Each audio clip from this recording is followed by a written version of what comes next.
Thank you very much. Mr. Buelow.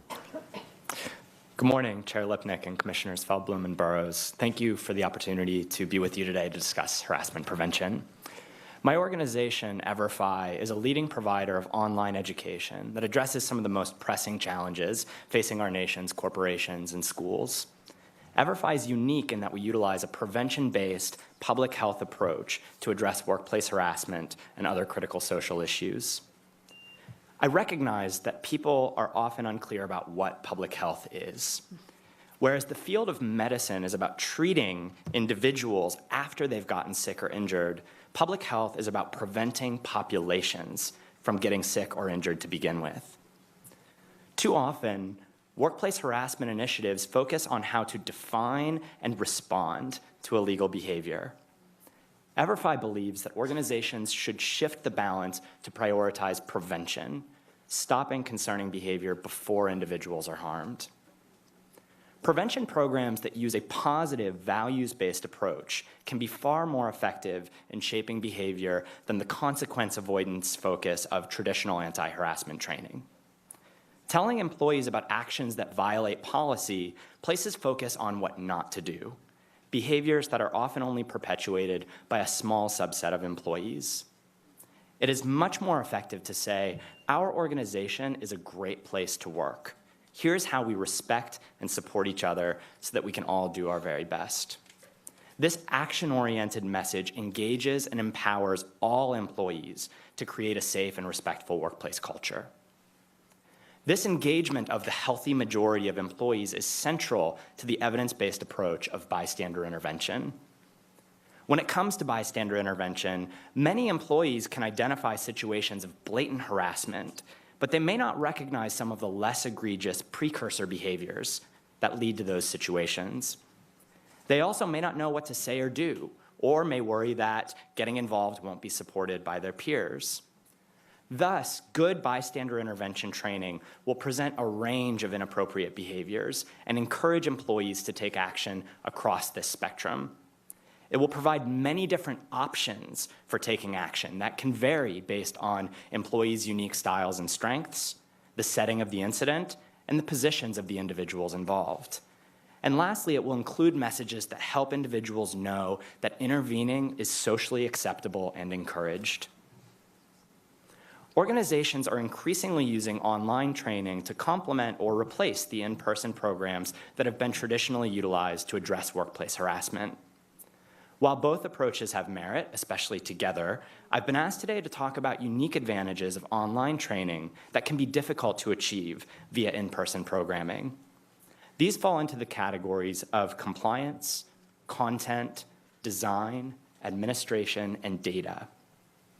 While all 5 of these areas are critical and addressed in my written statement, I will focus on design and data in these remarks today. To maximize impact, trainings must be designed to meet employees where they are, with a degree of personalization that can be challenging for in-person programming.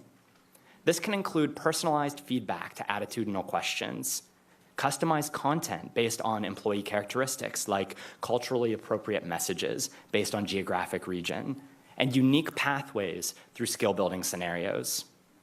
Further, because this training requires discussion of sensitive topics, reflections about personal values, and practicing new skills, some employees may feel uncomfortable doing this work in an in-person group setting. Finally, online courses allow organizations to provide this type of personalized experience at scale, which is particularly useful if your workplace is dispersed or in locations that make in-person training difficult, like construction sites, warehouses, and retail stores. Turning to data, online training can include pre- and post-surveys to monitor changes in employees' knowledge, attitudes, and behaviors, and provide real-time insights on workplace culture. This data can be invaluable in informing resource allocation and strengthening ongoing initiatives. For example, if employee survey responses indicate a lack of confidence around intervening if they witness harassment, the employer could then launch a focused communication campaign to address this gap and encourage actions that protect workplace culture.